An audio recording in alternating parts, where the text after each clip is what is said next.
మేడ్చల్ జిల్లాలో రైతు రుణమాఫీపై బీజేపీ నిరసనలు చేపట్టింది. ఈ సందర్భంగా మేడ్చల్ కలెక్టరేట్కు గట్కేసర్ నుంచి ట్రాక్టర్పై వెళ్లారు. అనంతరం గట్కేసర్ మండలంలో అర్హులైన 1200 మంది రైతులు ఉన్నప్పటికీ కనీసం 10 మందికి రుణమాఫీ కాకపోవడం విడ్డూరంగా ఉందని బీజేపీ నాయకులు అన్నారు. తక్షణమే రైతులకు రుణమాఫీ చేయాలని, లేని పక్షంలో తమ ఉద్యమం మరింత ఉధృతం చేస్తామని బీజేపీ నాయకులు ఏనుగు సుదర్శన్ రెడ్డి హెచ్చరించారు. దాదాపుగా 8,000 రైతులు మా మేడ్చల్ నియోజకవర్గంలో ఉన్నారు. ఇప్పటి వరకు 10 నుంచి 20% కూడా ఈ నియోజకవర్గం రుణమాఫీ కాలేదు. ముఖ్యంగా మా గట్కేసర్ ప్రాంతంలో దాదాపుగా ఒక సొసైటీలోనే 1200 మంది రైతులుంటే ఒక్కరికి కూడా రైతు రుణమాఫీ కాలేదని చెప్పి గత 3-4 నెలల నుంచి ఎన్నోసార్లు అధికారుల దృష్టికి కానీ కలెక్టర్ గారి దృష్టికి మా వంతు ప్రయత్నం చేసినాం సొసైటీ మీటింగ్లలో.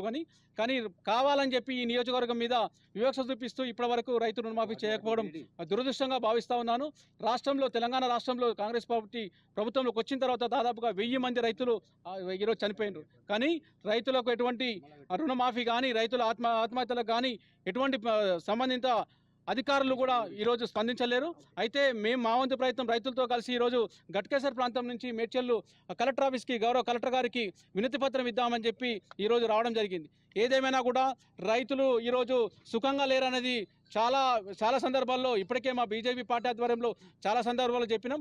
అయినా కూడా ఈరోజు ప్రభుత్వానికి కళ్ళు తెరిచే విధంగా ఈరోజు మేము ఒక ప్రయత్నం చేస్తా ఉన్నాం. మీరు రైతులతో కలిసి ఈరోజు కలెక్టర్ గారికి వినతి పత్రం.